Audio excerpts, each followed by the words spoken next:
Ketika Nabi SAW bertahannus di Gua Hira itu yang pertama turun apa?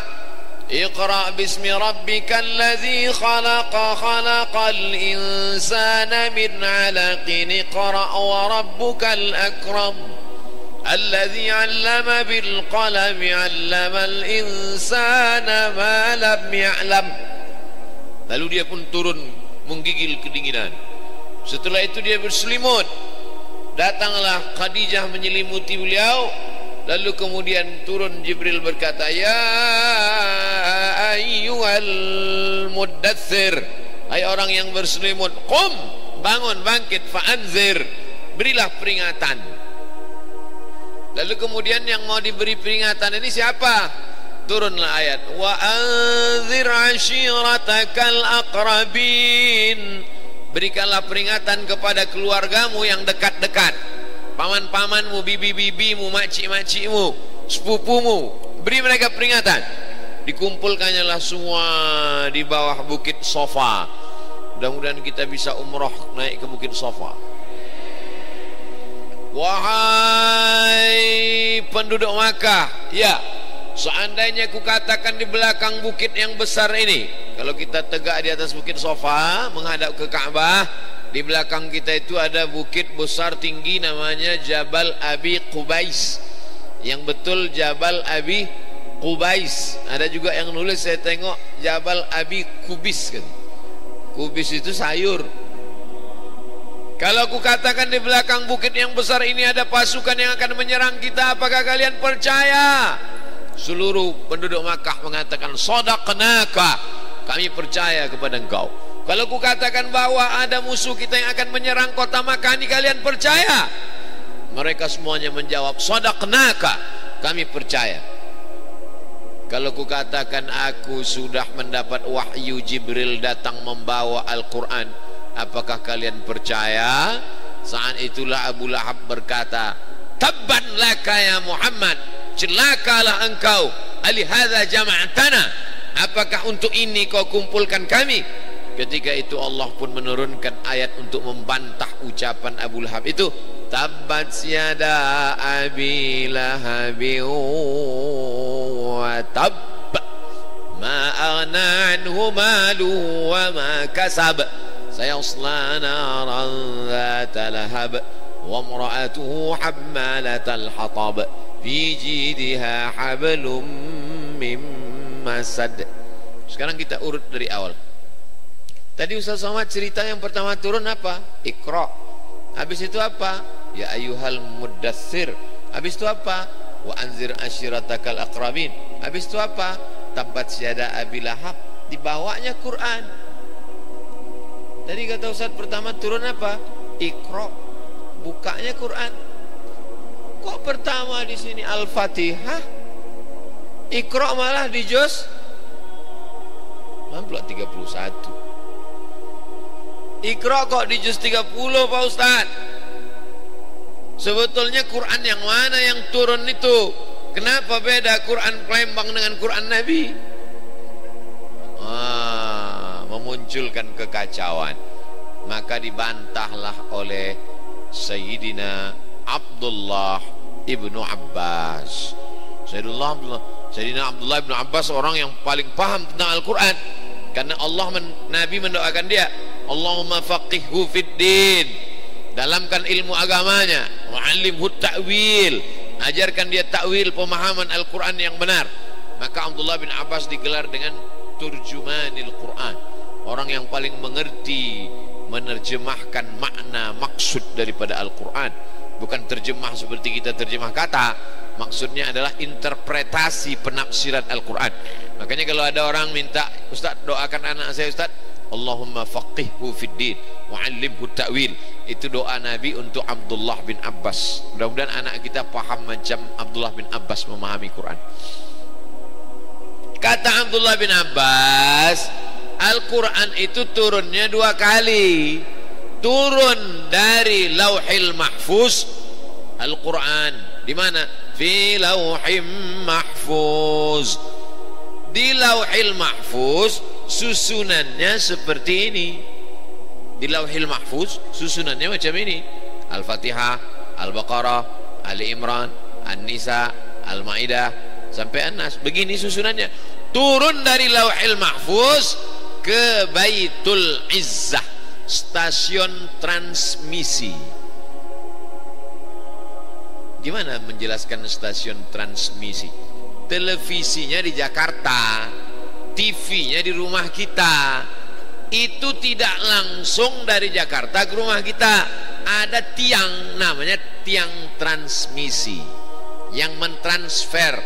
Jadi Al-Quran di Lauhil Mahfuz itu susunannya macam ini.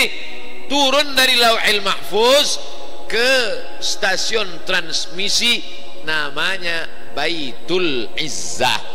Letaknya di mana? As-sama'ud dunya, sama dunia, sama langit, dunia. Apa yang dimaksud dengan langit dunia itu? Langit kalau ditengok dari dunia nampak, itulah dia langit dunia. Maka disebut dengan langit dunia, langit yang bisa ditengok dari dunia. Memangnya ada langit yang tak bisa ditengok dari dunia? Ada. Pernah rupanya mata kita melihat planet Merkurius, Neptunus, Pluto, Mars? Mana nengok? Berarti ada di sana yang tak bisa ditengok oleh mata kita. Maka ada stasiun namanya Baitul Izzah, sama dunia. Dari stasiun ini turun ke Nabi Muhammad SAW 22 tahun 2 bulan 22 hari yang susunannya sesuai dengan keadaan situasi dan kondisi. Itulah yang turun Iqra dulu, habis turun Iqra baru turun wa anzir ashiratakal aqrabin, ya ayyuhal muddathir wa anzir ashiratakal aqrabin. Datang mereka jamaah bertanya, yas'alunaka 'anil khamri wal maisir, mereka bertanya kepadamu tentang khamar dan judi. Turun ayat tentang khamar dan judi. Yas'alunaka 'anil ahillah, mereka bertanya kepadamu tentang anak bulan sabit. Turun ayat tentang bulan sabit. Yas'alunaka 'anir ruh, mereka bertanya kepadamu tentang roh. Turun ayat tentang roh. Itulah yang turun secara acak dari mulai Al-Fatihah sampai ke An-Nas selama 22 tahun 2 bulan 22 hari. Bagaimana bisa dipahami tentang proses turunnya Al-Quran? Dari Lauhil Mahfuz, letaknya di Lauhil Mahfuz susunannya seperti ini. Berhenti di stasiun transmisi namanya Baitul Izzah, masih seperti ini. Turun kepada Nabi Muhammad SAW, itulah turunnya berdasarkan situasi, kondisi dan keadaan, menjawab pertanyaan, membantah perbuatan orang kafir musyrik. Selama 22 tahun 2 bulan 22 hari Nabi Muhammad SAW meninggal. Al-Quran sudah dihafal oleh para sahabat seperti susunan yang ada di Lauhil Mahfuz, bukan menurut susunan, menurut urutan turunnya. Tapi Al-Quran itu susunannya menurut susunan yang ada di Lauhil Mahfuz. Kenapa?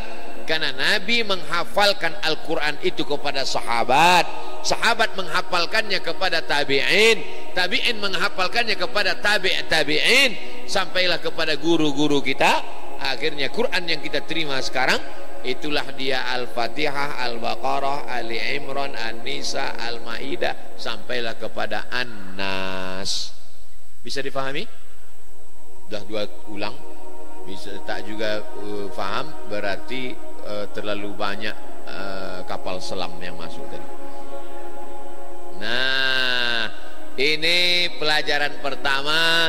Al-Quran mukjizat dari cara turunnya. Al-Quran itu mukjizat. Mukjizat mana? Yang pertama, dari proses cara turunnya saja mukjizat. Bisa pula Al-Quran yang turun selama 22 tahun 2 bulan 22 hari dengan momentum yang berbeda di banyak tempat. Tiba-tiba sebelum Nabi meninggal bisa tersusun rapi seperti ini. Siapa yang menyusunnya itu? Kalau bukan Allah Subhanahu wa ta'ala.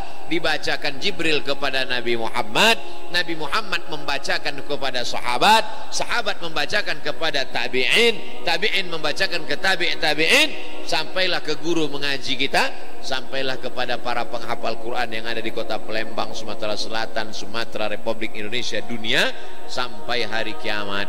Pertama pelajaran mukjizat Al-Quran dari cara turunnya. Sekarang masuk ke pembahasan yang kedua. Mukjizat Al-Quran dari cara pengumpulannya. Ustaz tausiah ini berapa lama? Ya, ini kan nama acaranya Nuzul Quran bersama Habib Mahdi, dihadiri Abdul Somad. Nah, tentu Abdul Somad tidak terlalu lama karena ini acaranya acara Habib Mahdi.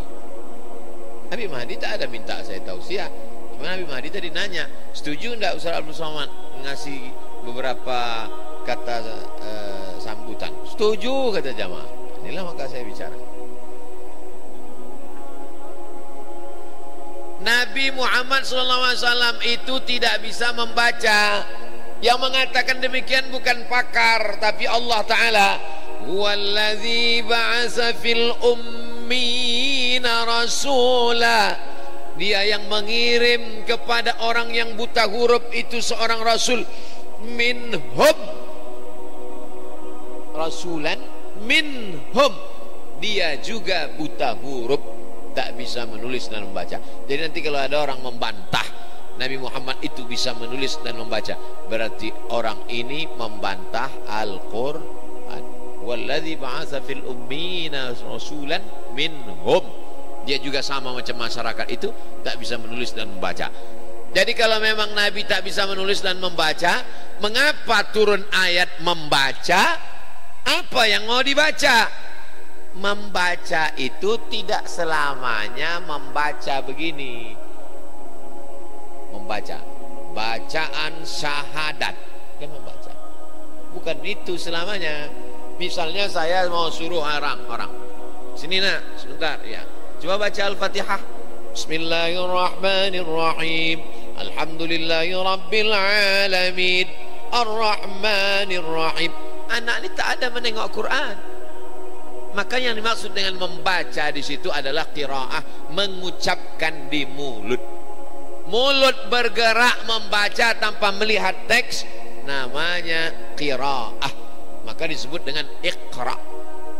Mulut tidak bergerak, mata melihat tulisan, namanya mutalaah. Mata melihat tulisan, mulut tak membaca, namanya mutalaah. Sekarang saya tanya, kita membaca Quran itu qiraatul Quran atau mutalaatul Quran? Saya tanya sekali lagi, kita sekarang membaca Quran itu qiraatul Quran atau mutalaatul Quran? Kalau ada orang qiraatul Quran, walaupun dia tak membaca, itulah imam-imam tarawih, tidak melihat teks tapi dia membaca.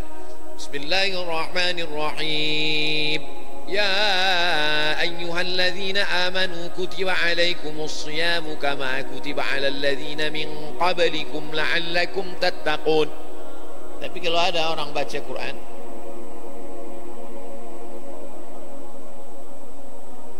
dah 2 juz, itu namanya bukan qiraatul Quran, itu mutalaatul Quran. Salat itu qiraat, al-qiraah atau mutalaah? Salat itu qiraah karena mulut bergerak. Salat zuhur,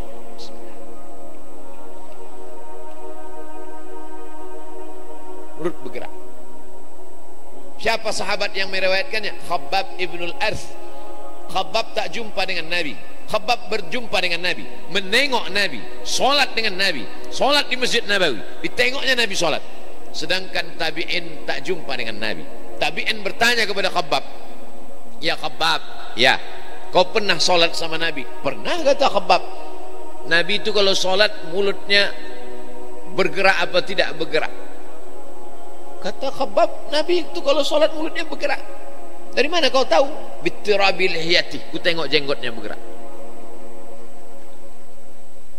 Qiraah, bukan mutalaah. Begitu Syekh Hasan As-Saqqaf dalam kitab Sifat Salat Nabi. Jadi yang selama ini salatnya mutalaah, Allahu Akbar, Allahu Akbar, robahlah. bahwa salat itu adalah qiraah, bukan muthala'ah. Al-Quran yang kedua, mukjizat dari cara pengumpulannya. Dikirimlah pasukan untuk memerangi nabi palsu namanya Musailamah Al-Kadzab. Nama negerinya Yamamah, nama nabi palsunya Musailamah. Nama nabi palsunya Musailamah, nama kampungnya Yamamah. Jangan nanti pulang ke rumah terbalik ceritanya. Ada seorang nabi palsu namanya Yamamah, kampungnya Musailamah. Yang cerita lupa, yang mendengar tak ingat, sama-sama mengangguk. Nabi palsu namanya Musailamah, dia buat macam mirip Quran.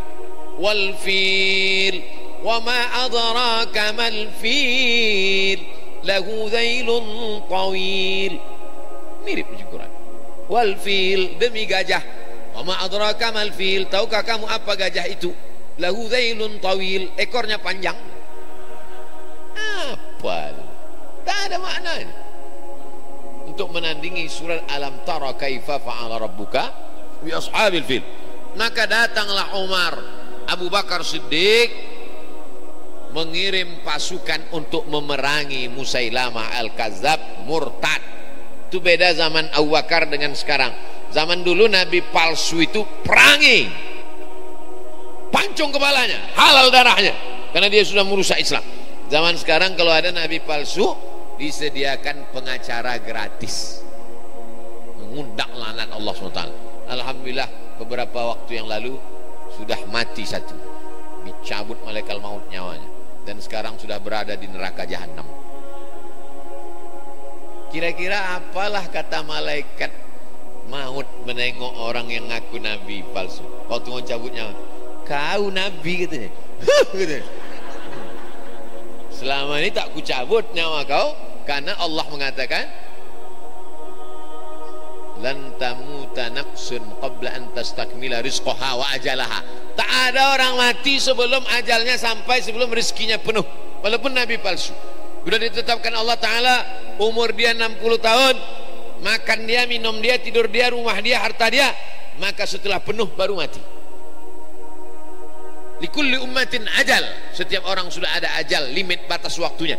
Idza jaa ajaluhum, kalau ajal sampai, la yastakhiruna sa'atan, tak bisa ditunda walau sesaat, sedetik, semenit. Wala yastaqdimun, tak pula bisa dimajukan walaupun sesaat. Kalau sudah sampai masanya, mati. Itulah kata malaikat maut, aku kalau kuturutkan marahku dah lama kau mati, gitu. Tapi menengok jadwal belum sampai, nah sekarang barulah kau rasakan. Mati juga akhirnya, nabi palsu mati. Lalu kemudian datanglah pasukan Abu Bakar menyerang Musailamah Al-Kadzab. Rupanya Musailamah ini punya pasukan, punya tentara-tentara, pengawal-pengawal. Akhirnya berperanglah pasukan umat Islam, meninggal 70 penghafal Quran. Ini membuktikan tentara-tentara Abu Bakar itu hafal Quran. Anak ibu udah masuk SMP tahfiz? Oh enggak.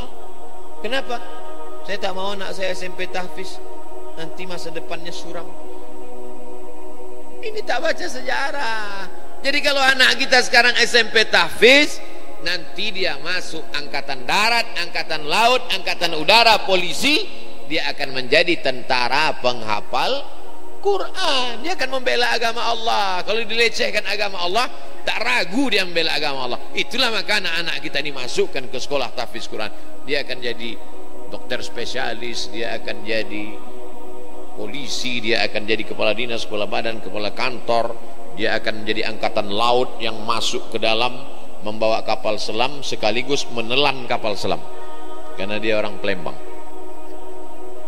Nah, jadi 70 penghafal Quran meninggal, maka datanglah Abu Bakar Siddiq bersama Umar bin Khattab melihat fenomena ini. Al-Quran belum ada lagi dibukukan 30 juz seperti Quran Syamil sumbangan Permata Bank Syariah ini. Segera pindahkan tabungan ke bank syariah. Belum ada. Al-Quran tertulis di pelepah korma, di tulang onta, di batu yang ceper lepes, tertulis itu.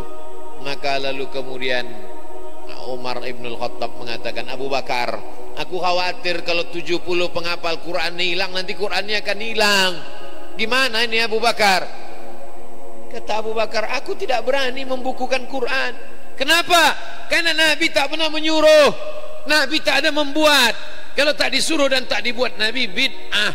Berarti membuat Quran ini adalah bid'ah. Ini Quran bid'ah ini. Berapa kali bid'ah ini?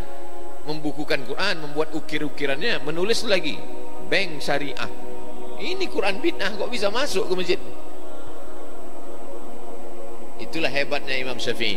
Kalau tak ada pembagian bid'ah menurut Imam Syafi'i, semua bid'ah dalalah, berarti Quran ini pun bid'ah dalalah.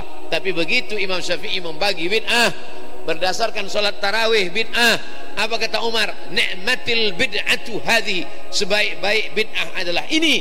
Kalau ada bid'ah baik, berarti ada bid'ah tak baik. Maka bid'ah yang baik itu disebut dengan bid'ah hasanah, atau bid'ah mustahsanah, atau bid'atu huda. Hebat cerdas Imam Syafi'i. Kalau tak dibagi oleh Imam Syafi'i, semua bid'ah dalalah, maka sahabat pun masuk neraka karena sudah melakukan perbuatan-perbuatan bid'ah yang tak dilakukan dan tak disuruh oleh Nabi Muhammad SAW. Salah satunya adalah membukukan Al-Quran. Akhirnya Umar Abu Bakar setuju, melihat pertimbangan, menimbang, memikirkan, memutuskan.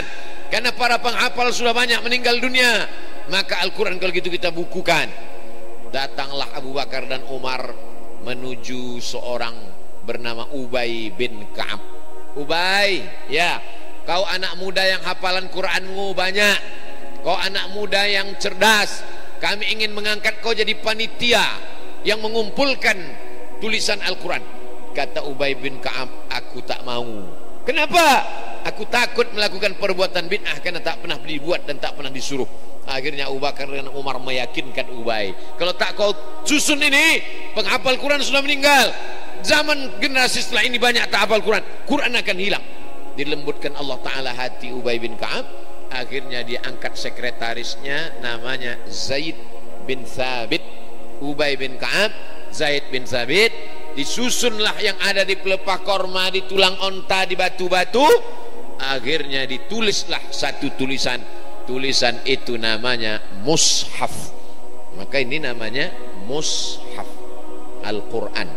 Mushaf yang ada di lemari-lemari itu mushaf.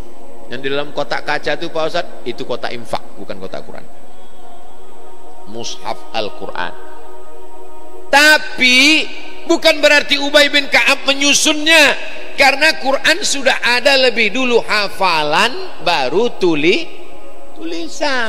Sekarang terbalik, Quran tulisannya ada, orangnya tak pandai membaca. Kalau dulu tak begitu, Qurannya sudah ada duluan, baru tulisannya datang belakangan. Apa bahayanya kalau tulisannya duluan baru Qurannya ada? Ada orang baru masuk Islam, belum ada Quran di kepalanya, dia beli Quran, habis itu dia buka. Setelah dia buka, dia baru Iqra 1. Nah, disuruh baca, coba baca, dibacanya alama. Kan alama tulisannya, alama. Kenapa? Karena lebih dulu tulisan baru bacaan.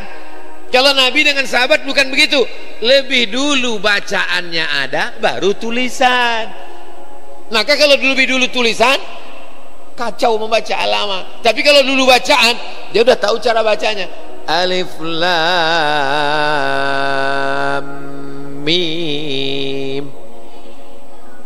Karena Al-Quran itu bukan tulisan yang turun. Jadi jangan bayangkan nuzul Quran, malam nuzul Quran, pas malam tuh turunlah Quran itu, oh dari langit turun. Al-Quran itu turun dari Jibril ke Nabi Muhammad SAW, suara. La tuharrik bihi lisanaka lita'jala bih. ketika aku membacakan Quran dengan suara kepadamu ya Muhammad SAW, jangan sampai kau ikut membacanya cepat-cepat. Waktu Jibril membacakan, Nabi Muhammad mengikuti bacaan itu cepat, takut lupa.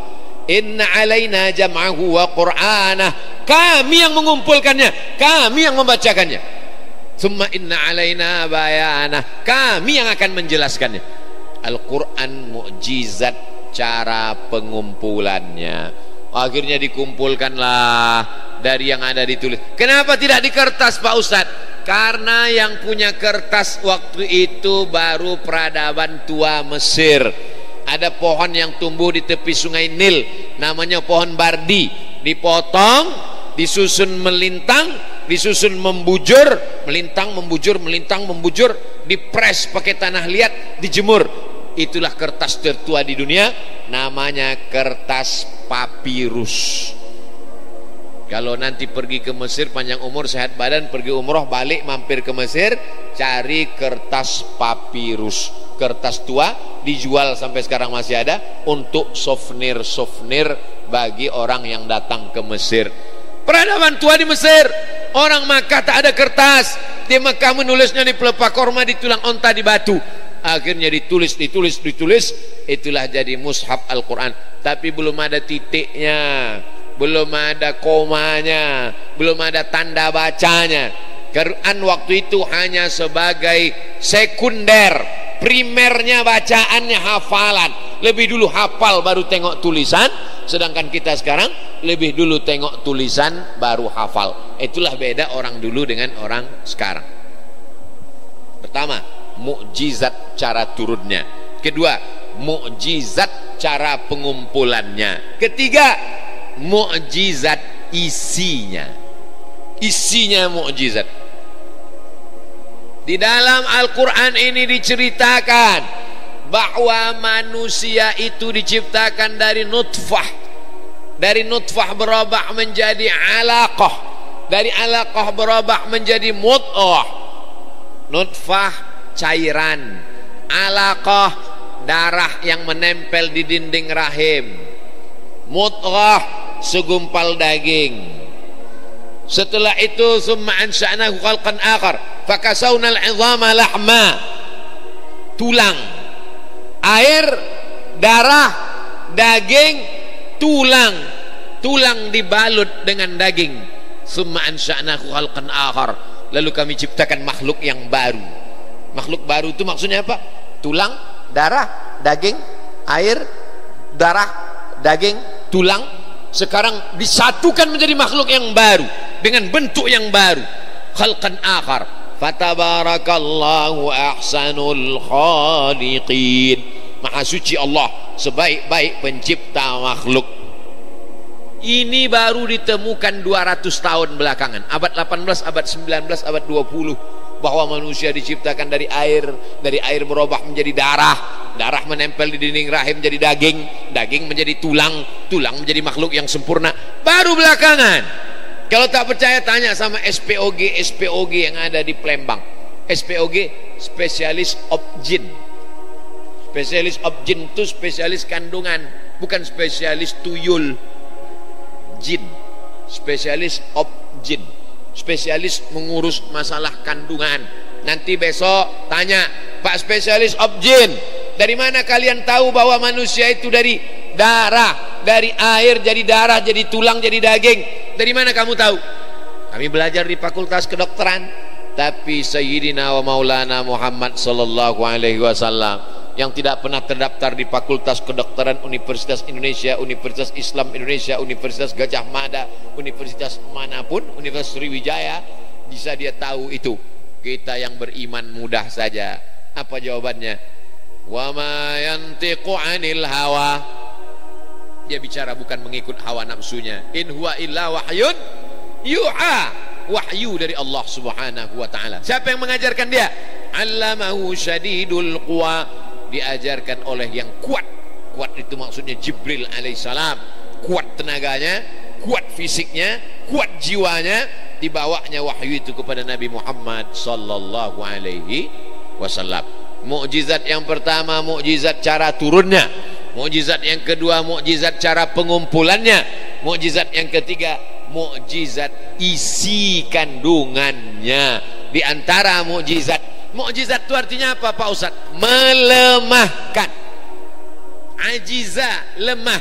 Mukjizat melemahkan argumentasi musuh.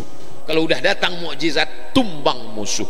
Orang-orang yang menuduh Al-Quran ini datang dari pikiran Muhammad, Al-Quran ini adalah copy paste dari peradaban lama, maka begitu datang, mana peradaban di dunia yang mengatakan manusia dari air berubah menjadi darah, berubah menjadi daging, berubah menjadi tulang, berubah menjadi makhluk? Tak ada. Ada di Pekanbaru dokter spesialis, prakteknya di dekat airport Simpang 3. Dia seminar internasional, jumpa sama spesialis objin dari Amerika. Selesai seminar ditanyanya spesialis objin nih, Pak, spesialis objin Amerika, ya, dalam kitab suci kami Al-Quran, saya seorang muslim, ada diceritakan bahwa manusia itu diciptakan dari air, berubah menjadi darah, berubah menjadi daging, berubah menjadi tulang, tulang dibalut daging jadi manusia. Kitab suci kamu itu udah lama, 1400 tahun yang lalu, sedangkan ini baru ditemukan 200 tahun belakangan. Apa pendapat Anda, Profesor Objin Amerika? Kata dia, mungkin Nabi kalian itu udah punya mikroskop. Dia tidak percaya kepada malaikat, dia orang rasionalis. Mudah-mudahan Allah berikan hidayah. Tapi kalau dia mau berpikir, kalau mau dipakainya akalnya dan hatinya sedikit saja, makanya dokter-dokter itu banyak. Yang paling takut kepada Allah itu dokter, karena dia yang kenal sama COVID itu, dia yang kenal dengan penyakit itu, dia yang tahu betul dengan kesehatan manusia itu, dan dia yang paling sering menengok orang sakratul maut. Makanya kalau ada dokter paling takut kepada Allah, memang sewajarnya. Tapi kalau ada dokter tak takut pada Allah, itu nerakanya 2 kali lipat. Karena Allah sudah berikan dia pengetahuan yang sempurna, melihat gejala, melihat efek, melihat apa yang terjadi kepada manusia. Lalu kemudian mukjizat ini macam-macam, ada bidang medis contohnya ini. Wa arsalna riyaha lawaqih, kami kirimkan angin untuk proses pembuahan. Arsalna riyah, kami kirimkan riyah, riyah artinya angin. Lawaqih, untuk membuahi bunga betina, dibuahi oleh bunga jantan melalui dikirimkan pengiriman angin. Ini pokok kurma, ini pokok kurma. Kurma ini ada kurma jantan, ada kurma betina. Makanya sekarang banyak prosesnya pengawinan kurma ini dibantu. Diambil bunga jantan, dipukulkan, disiramkan ke bunga betina, karena tak ada angin kencang. Kalau di gurun pasir, di Makkah, di Madinah, angin kencang. Ditanam satu pohon kurma jantan, lalu kemudian berhembus angin, maka dibantu juga, kadang dibantu. Salah satu sebab hadis tentang antum a'lamu bi umuri dunyakum itu adalah tentang proses pembuahan. Begitu juga dengan buah naga. Orang yang nanam buah naga, nanti malam jam sekian kembang di bunga jantan, ditampung pakai piring, besok pagi disiramkan ke bunga betina. Al-Quran sudah bercerita tentang pembuahan, proses perkawinan. Jadi dulu di Masjid Agung Pekanbaru, keliling itu ada pohon kurma sampai 20 batang, tapi tak ada yang berbuah. Lalu kemudian datanglah satu pakar kurma dari Thailand, namanya Mr. Kolak. Mr. Kolak, bukan kolak yang untuk buka puasa itu. Mr. Kolak ini pakar, 16 tahun dia meneliti kurma. Lalu dia tengok-tengok kurma, oh kurma kalian ini tak berbuah, sebabnya satu. Kenapa? Jantan semua. Kurma LGBT. Kata dia, kurma jantan ini potong aja, ganti sama kurma betina, jantan cukup 1 batang, yang lain betina semua. Ambil nanti bunga yang jantan nih, proses pembuahan. Begitu ditanam, diikuti cakap dia, berbuah. Berikut ini panen perdana, pemotongan tandan kurma yang akan dipotong oleh Al-Mukarram Ustadz Abdul Somad. Wah, saya lah pemotongan pertama. Yang nanam orang, yang mupuk orang, yang saya bagian manen aja. Foto. Habis itu dilelang. Nah, dilelang untuk membantu masjid. Artinya apa? Kalau diikuti proses yang disebutkan Al-Quran ini, maka terjadi. Jadi sebetulnya kalian anak-anak muda kuliah di Fakultas Pertanian IPB, Institut Pertanian Bogor, kalian bisa menjelaskan Al-Quran. Bahkan orang lebih percaya omongan kalian kalau menjelaskan mukjizat Al-Quran daripada Abdul Somad. Kalau saya yang menjelaskan tentang proses perkawinan bunga jantan bunga betina, kata jamaah, dah iya dah tidak, aku tak yakin Ustaz Somad. Dia kan belajar hadis, kok tiba-tiba sekarang dia tahu pula tentang perkawinan bunga jantan bunga betina pokok kayu, kata dia. Kalian anak muda yang di Fakultas Kedokteran, kalianlah yang bisa menjelaskan itu. Jadi anak muda jangan pernah takut untuk masuk ke Fakultas Pertanian, Fakultas Kedokteran, Fakultas Peternakan. Yang penting dia tetap berjiwa Al-Quran, dia menjelaskan Quran. Saya bermimpi 20-30 tahun akan datang, judul-judul ceramah Ramadan itu, malam pertama Ramadan dan kesehatan, malam ketiga mukjizat Al-Quran dalam pertanian, malam keempat mukjizat Al-Quran dalam kedokteran. Sehingga yang ceramah dokter, pakar pertanian, pakar ekonomi, pakar bisnis. Sehingga tidak lagi di masjid itu mengkaji masalah khilafiyah yang tak selesai-selesai. Inna fi khalqis samawati, dalam penciptaan langit, wal ardi, penciptaan bumi, waqtilafil laili wan nahar, perputaran siang dan malam, la ayat, ini semua ayat-ayat. Inna fi khalqis samawati, dalam penciptaan langit. Berpikir tentang penciptaan langit, muncullah ilmu astronomi. Astronomi. Jangan anak muda mengkaji astrologi. Haram astrologi. Apa beda astronomi dengan astrologi? Mengkaji tentang masalah planet, berapa ketebalan ozon, mengapa sekarang dunia ini panas, global warming, ternyata lapisan ozon itu bocor. Ilmu mengkaji tentang tata surya disebut dengan astronomi, astronomik, scientific. Tapi kalau astrologi, bila bintang Anda Pisces, tak cocok nikah dengan Aquarius gitu. Tiba-tiba datanglah suami berkata kepada istrinya, mama, setelah kubaca tadi ramalan astrologi, nampaknya tak sesuai bintang kau Pisces ikan, sedangkan aku ini kambing itu apa? Apa kambing? Saya mau ngetes saja, rupanya tak ada yang tahu. Alhamdulillah, sempat tadi semua menjawab Taurus katanya. Oh, berarti percaya semua. Tak boleh percaya kepada perbintangan. Kadzdzabal munajjimun walau sadaqu. Kalaupun terjadi betul, itu hanya kebetulan saja. Jangan sampai rusak akidah kita, keyakinan kita. Siapa yang berpikir tentang langit, ilmu astronomi, wal ardi, tentang penciptaan bumi, berapa lapis bumi, apa yang ada dalam perut bumi, mengapa ada dalam bumi itu lahar, mengapa terjadi gunung meletus. Berpikir tentang langit, astronomi. Berpikir tentang bumi, geologi. Berpikir tentang bumi, ada ilmu namanya ilmu geologi. Berpikir tentang perputaran siang dan malam, meteorologi, klimatologi, geofisika. Inna fi dzalika la ayat. Itu semua adalah ayat-ayat. Ini ayat Al-Quran, ini ayat yang tertulis, ini ayat yang tersurat. Tapi ada ayat-ayat yang tersirat, yang tak tertulis. Itulah yang dikaji dalam ilmu mukjizat ilmiah namanya. Allah Subhanahu wa taala bercerita dengan wa banaina fawqakum sab'an shidada. Kami bangun di atas kamu ada 7 lapis. Fawqakum, di atas kamu, sab'an, 7 lapis, shidada, bangunan yang kokoh dan kuat. Bangunan mana? Bangunan gedung. Ini masjid kan belakangan. Yang dimaksud dengan Allah bangun 7 lapis itu bangunan yang mana? Rupanya setelah diteliti, 7 lapisan ozon. Kenapa kita bisa hidup tenang di Palembang ini? Karena tidak masuk batu-batu meteor itu ke dalam.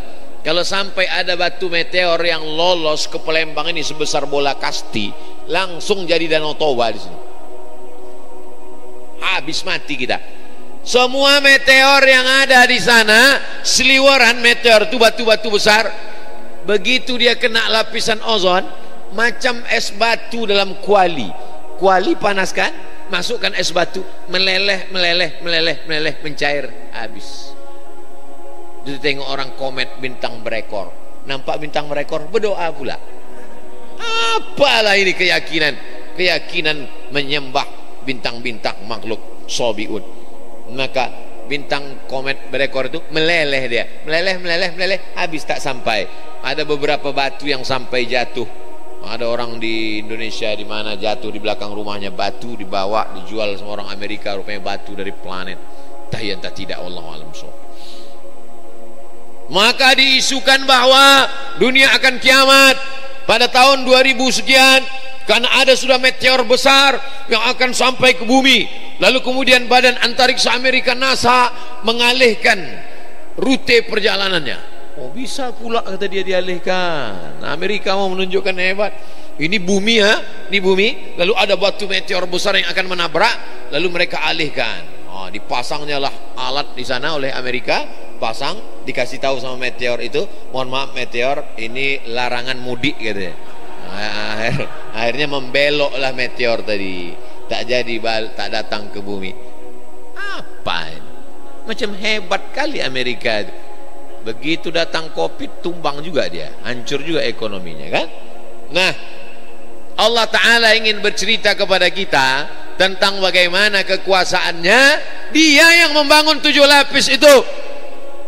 Jangan pakai AC berlebihan, jangan bakar hutan, jangan bahan kimia. Kenapa?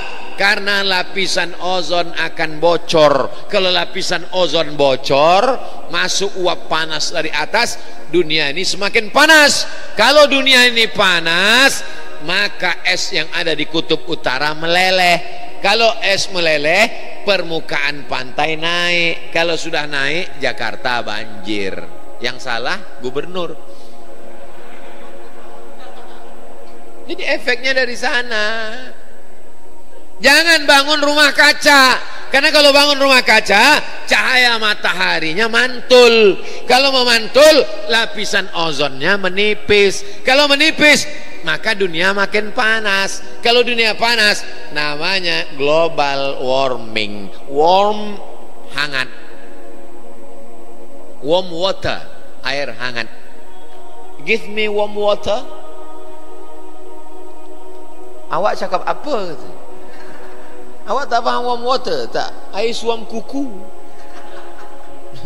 Air suam, warm water. Minum air hangat. Warm water, warm global warming. Dunia ini makin panas.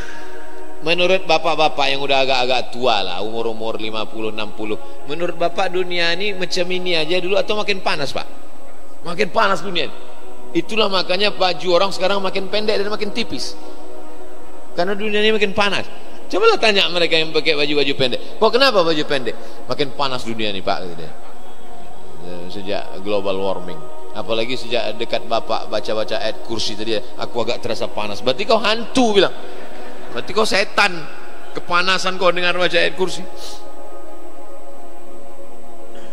Orang sekarang hanya bercerita tentang global warming, dunia ini panas karena bocor. Al-Quran, mukjizat Al-Quran sudah bercerita tentang, hafal semuanya. Idza sama'u fatarat, ketika langit terbelah. Orang yang tak paham, dia tengok langit, apanya yang terbelah? Ozonnya terbelah. Idza sama'u fatarat, langit terbelah. Kalau sudah langit terbelah, masuklah meteor-meteor ke dalam. Wa idzal kawakibu tatharat, planet bertabrakan. Ambil tasbih, gunting pakai bertabrakan butiran tasbih. Begitulah planet Merkurius, Neptunus, Mars, Pluto bertabrakan. Besar planet itu, Pak Ustadz. Kalau matahari sebesar bola basket, maka bumi sebesar kacang hijau. Besok ambil bola basket, ambil kacang hijau. Matahari sebesar bola basket, bumi sebesar kacang hijau. Lalu kita sebesar apa? Kalau ada tetangga bapak, jamaah bapak, kawan sekantor yang angkuh sombong minta ampun, besok bawakan dia bola basket sama kacang hijau. Matahari yang kau tengok besar tuh sebesar basket, bumi yang kita huni ini sebesar kacang hijau. Lalu kau sebesar apa, bodoh? Bilang sama dia. Dia tak berpikir, macam katak dalam tempurung. Dia yang merasa dunia ini punya dia. Dia yang angkuh, yang sombong.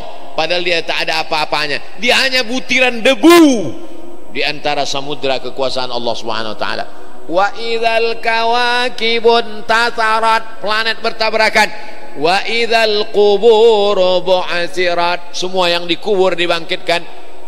Idzas sama'u fatarat wa idzal kawakibu tasarat wa idzal bi'aru fujjirat wa idzal qubur bu'asirat alimat nafsum ma qaddamat wa akharat. Menangis Imam Masjidil Haram. Makmum di belakang pun ikut pula menangis. Selesai sholat, Imam Masjidil Haram menangis karena membayangkan lapisan ozon terbelah, planet bertabrakan, lautan naik ke darat namanya tsunami, mati, bangkit, hidup kembali. Menangis imam itu.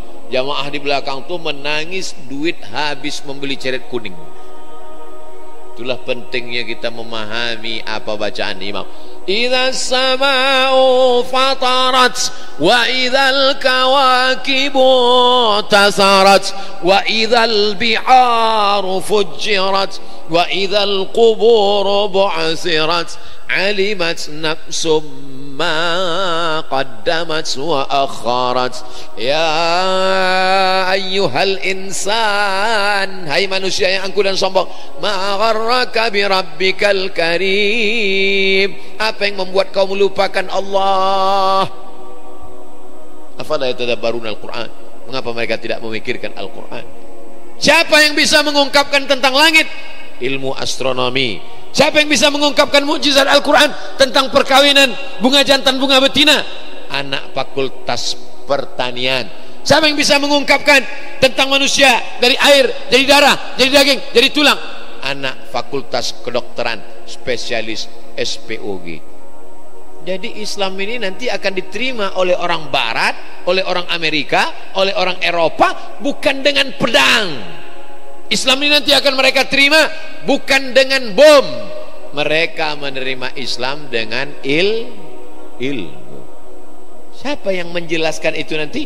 Anak-anak muda dari Palembang. Ceramah mereka, judul ceramahnya Mukjizat Al-Quran tentang perkawinan bunga jantan bunga betina. Ditunjukkannya lah tentang tanaman dari Palembang yang berhasil, maka dibuktikannya lah mukjizat. Allah berjanji, sanurihim ayatina fil afaq, kami akan tunjukkan tanda-tanda kebesaran kami di atas alam semesta. Wa fi anfusikum, di dalam dirimu pun ada tanda-tanda kebesaran Allah. Hatta yatabayyana lahum annahul haq, sampai jelas bagi mereka bahwa Al-Quran ini adalah hak, kebenaran. Al-Quran mukjizat cara turunnya, Al-Quran mukjizat cara pengumpulannya, Al-Quran mukjizat isinya. 4. Al-Quran mukjizat dari bahasa yang dipilih Allah Subhanahu wa taala. Kenapa Al-Quran berbahasa Arab? Karena Nabi orang Arab? Pendek aja jawabannya.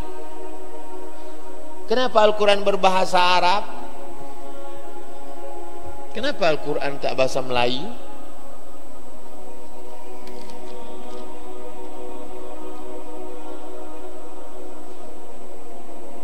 Alif A, B B, Ta T, Sa tak ada.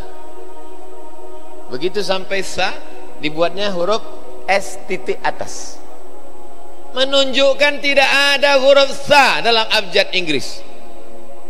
Ada Pak Ustaz? Health, kesehatan, PKTH, WHO, World Health Organization. Perth, nama kota di Australia. Perth, pakai TH. Jim, J, H, H. Tapi dia tak bisa membedakan H besar sama H kecil. Dalam bahasa Indonesia ada H besar H kecil. Berapa hari kau di Ustadz Abdul Somad sudah berapa hari di sini? Mana ada? Dia tak bisa membedakan H besar H kecil. Habis H, Kho. Ketika masuk Kho tak ada. Dia buat dua di situ. KH. Sangka orang Kiai Haji. Dal. Ketika dal dimasukkannya ada. Dal D. Oke. Tapi ketika masuk zal tak ada. Za.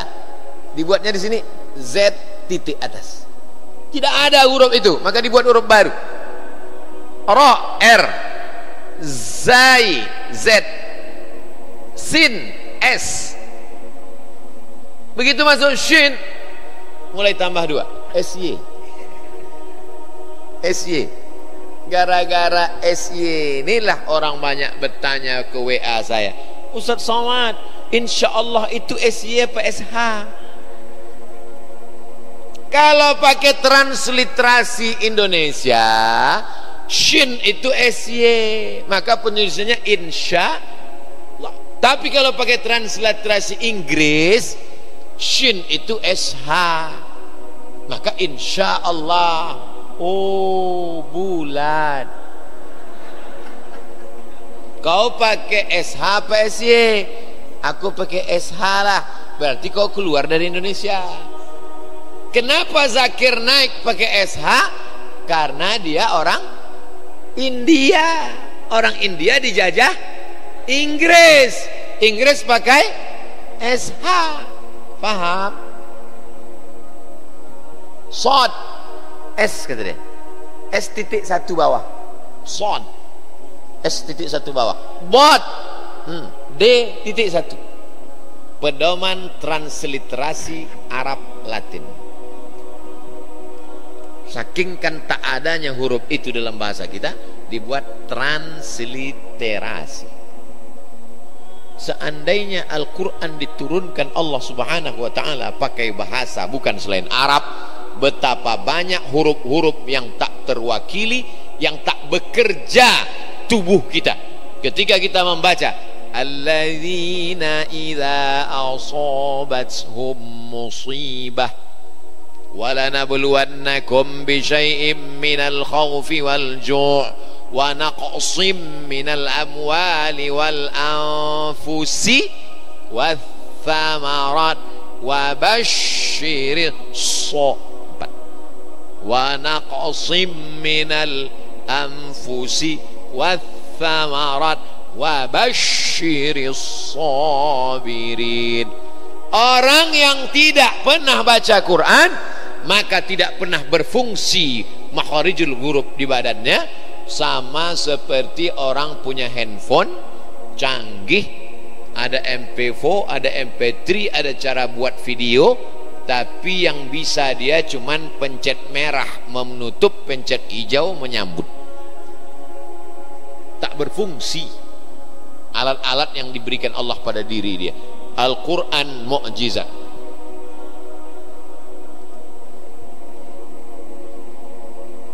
Ada vokal panjang. Vokal panjang. Qala. Kalau qala kata dia A kasih garis atas satu. Qila.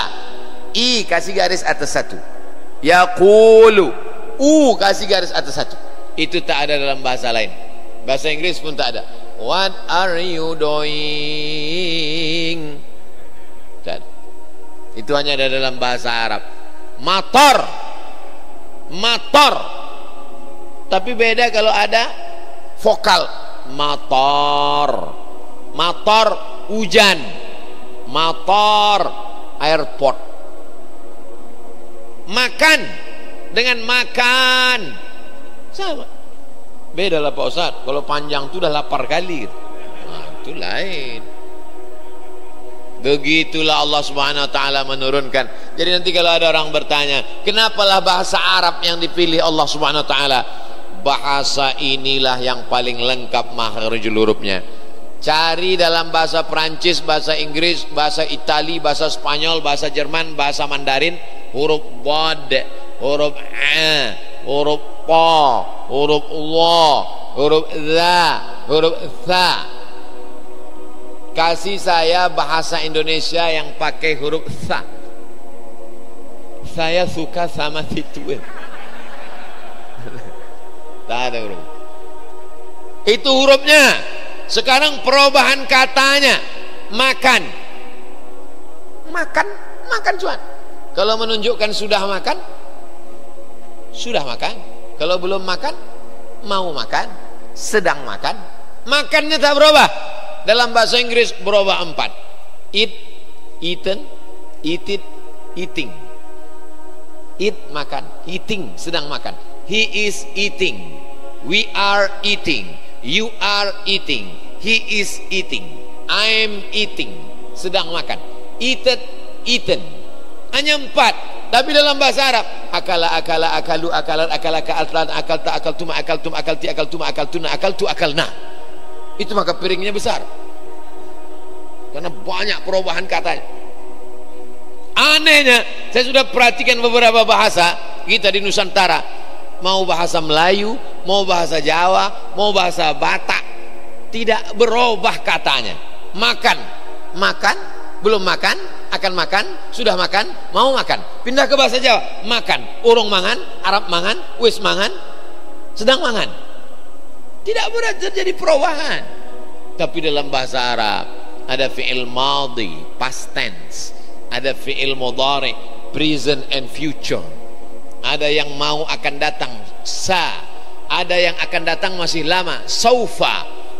Saufa ta'lamun. Summa kalla saufa ta'lamun. Taswif, akan datang tapi masih lama, nanti pada hari kiamat. Itu hanya ada dalam bahasa Arab. Belum lagi balaghahnya, belum lagi mantik bayannya, belum lagi badi'nya. Maka luar biasa Allah memilih itu. Maka dulu di pondok pesantren banyak sekali pelajaran-pelajaran itu untuk memahami Al-Quran. Al-Quran mukjizat cara turunnya, Al-Quran mukjizat cara pengumpulannya, Al-Quran mukjizat isinya, Al-Quran mukjizat bahasa yang dipilih untuk membacakannya. Terakhir poin yang kelima, Al-Quran mukjizat cara menjaganya. Inna nahnu nazzalna dzikra wa inna lahu lahafizun. 5 taukid diberikan Allah Ta'ala. Inna nahnu nazzalna dzikra wa inna lahu lahafizun. 1 ayat 5 penekanan, kami menjaganya. Uzbekistan, Kazakhstan, Kirgistan, Turkmenistan, Afghanistan. Tan itu artinya tanah. Afghanistan, tanah orang Afgan.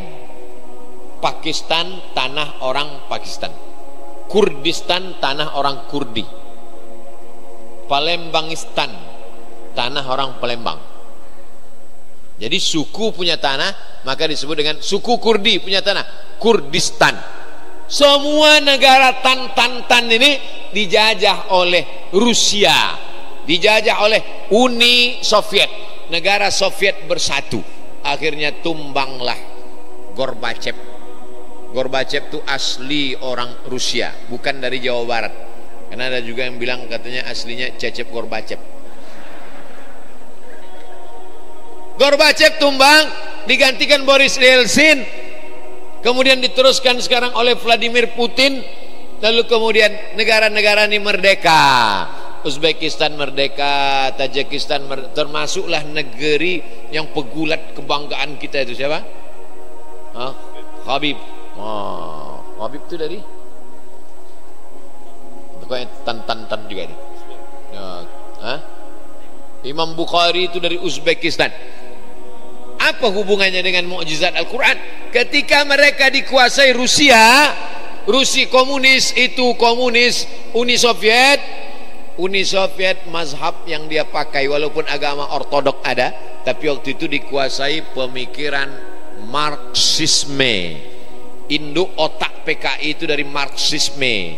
Nama nabinya Karl Marx. Orang yang mengikuti Karl Marx namanya Marxisme. Dilanjutkan oleh Stalin, lalu kemudian tumbang. Tidak boleh ada agama. Al-Quran dibakar, ulama dibunuh, dihancurkan. Tapi begitu negeri ini merdeka, ternyata banyak penghafal Quran. Bagaimana cara mereka menghafal Quran? Tunggu tengah malam jam 2, sesudah tentara-tentara komunis tidur, barulah guru membacakan Quran.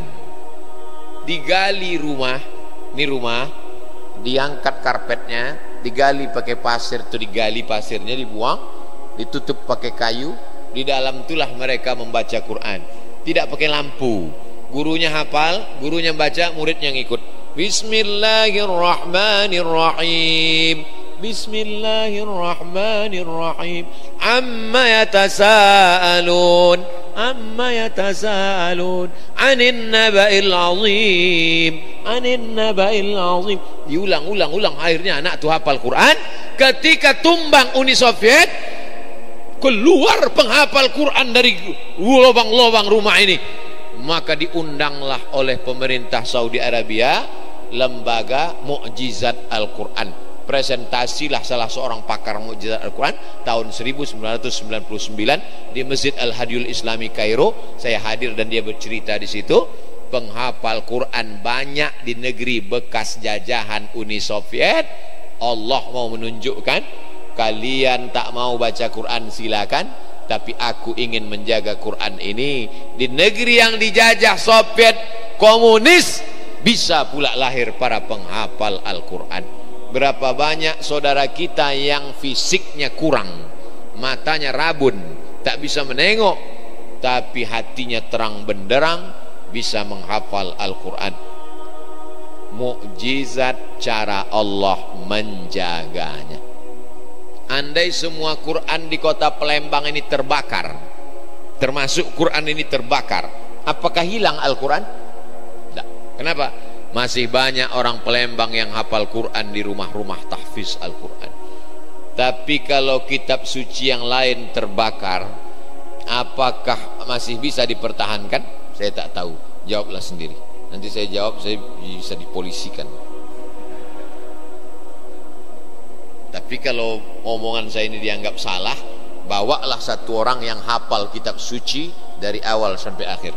Saya bawa satu orang yang hafal dari awal sampai akhir untuk membuktikan cakap saya bahwa Allah memberikan mukjizat. Bagaimana Allah cara menjaga Al-Quran dari mulai Sabang sampai Papua. Hitung berapa para penghafal Quran. Jadi kalau kita mau mendapatkan kemuliaan Al-Quran, maka 5 ini. Apakah cuma 5 ini aja mukjizatnya Pak Ustadz? Banyak sekali. Tapi yang bisa saya jelaskan malam ini 5. Tadi saya mulai jam 9 kurang 15, sekarang jam 10, berarti saya sudah bicara 75 menit. Judul video malam ini 5 mukjizat Al-Quran. Bukan batasan, hanya sebagai sampel contoh saja. Mudah-mudahan kita termasuk orang yang memuliakan Al-Quran. Bapak Ibu yang punya tanah, wakafkan tanahnya untuk buat rumah Quran. Setuju? Bapak Bupati, Wali Kota, Gubernur, buatkan program setiap kabupaten, setiap kecamatan, setiap desa, setiap kelurahan, setiap RT, satu rumah Quran. Setuju? Pagi TK Quran, asar pengajian emak-emak wirid yasin Quran, malam dari maghrib ke isya maghrib mengaji. Kita balikkan lagi tradisi nenek moyang kita dulu, maghrib mengaji. Masih terbayang kita pejam mata sore-sore bawa kain sarung, lari-lari bawa obor, azan maghrib, sholat, habis itu balik mengaji ke surau, pulang ke rumah, ngajinya tak dapat, hidung hitam karena obor lampu. Masih terbayang kita dipukul pakai rotan mengaji, membawa beras untuk guru mengaji sama minyak lampu. Mana tradisi itu sekarang? Sudah dimatikan oleh gadget, sudah dirusak oleh warnet, sudah dihancurkan oleh Instagram, sudah dirusak oleh Facebook. Facebook tak salah, Instagram tak salah, kita manfaatkan semuanya untuk share ilmu pengetahuan. Tapi kalau hanya melupakan kita dari Al-Quran, jangan. Yang punya anak, daftarkan ke TK Quran, SD Quran, SMP Quran, SMA Quran. Yang otaknya masih kuat, hafal Quran. Saya tak sanggup menghafal Pak Ustadz. Kok ada duit? Ada duit, buat rumah Quran. Saya tak ada duit, menghafal pun tak kuat. Kasih semangat orang hafal Quran. Sudahlah tak punya duit, tak punya kekuasaan, menjatuhkan mental orang pula. Neraka jahanam tempatmu, brother. Allahumma arhamna bil Quran waj'alhu lana imama wa nura wa huda wa rahmah. Allahumma dhakkirna minhu ma nasina wa 'allimna minhu ma jahilna warzuqna tilawatahu ana al-laili wa atrafan nahar waj'alhu lana hujjatan ya Rabbal Alamin. Terima kasih segala perhatian. Mohon maaf segala kesilapan dan kehilafan. Aqulu qawli hadza astaghfirullah li wa lakum. Wassalamualaikum warahmatullahi wabarakatuh. Alhamdulillahirabbil alamin. Kita bersyukur luar biasa kita mendengarkan tausiah dari Ustaz Haji Abdul Samad malam hari ini. Mudah-mudahan menjadi malam yang barokah.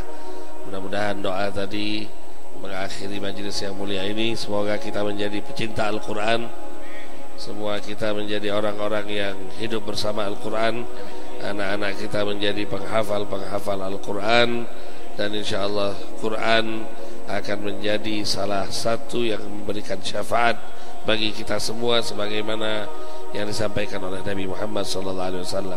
Kalau ada yang nanya besok di mana, UAS besok ada jadwal keluar kota, tapi kalau nak subuhan bareng jaturi ke Masjid Agung. Jaturi ke Masjid Agung. Demikian, wal afu minkum. Wassalamualaikum warahmatullahi wabarakatuh.